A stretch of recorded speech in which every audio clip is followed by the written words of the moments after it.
There are some things you can do to help avoid a stroke. Family history isn't one of them. My dad had a really ugly stroke. Yes.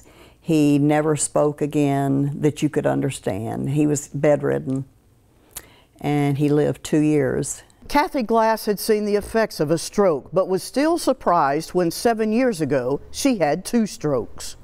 I was a terrible sweetaholic. I liked to wake up to sweets and go to bed with sweets.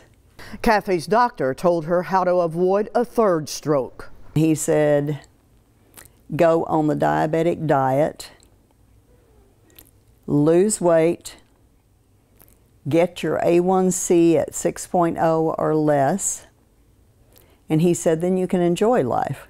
She was on insulin, lost 40 pounds, and now doesn't take any medication for diabetes. Kathy had a catering business, wrote her own cookbook, and still enjoys being in the kitchen. She made bread pudding for us that was delicious, but her strokes left her with limitations. This is Meet Dead Fred. One thing that's really challenging is Dead Fred. I named him Dead Fred because he is very stubborn sometimes, and he doesn't cooperate with me. Because of Dead Fred, she can't play the piano, but she's thankful she can walk and talk. A sense of humor helps her cope. So does the stroke support group.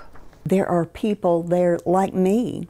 There are people in wheelchairs, on walkers, on 4-pronged canes, on a single cane, and then there are those that just walk normally, but their speech may be impaired.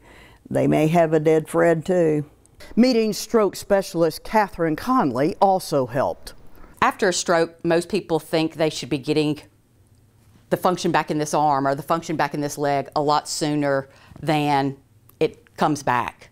Catherine says sometimes there's no explanation as to why one patient recovers and another doesn't, but she's very clear about what you can do to avoid having a stroke.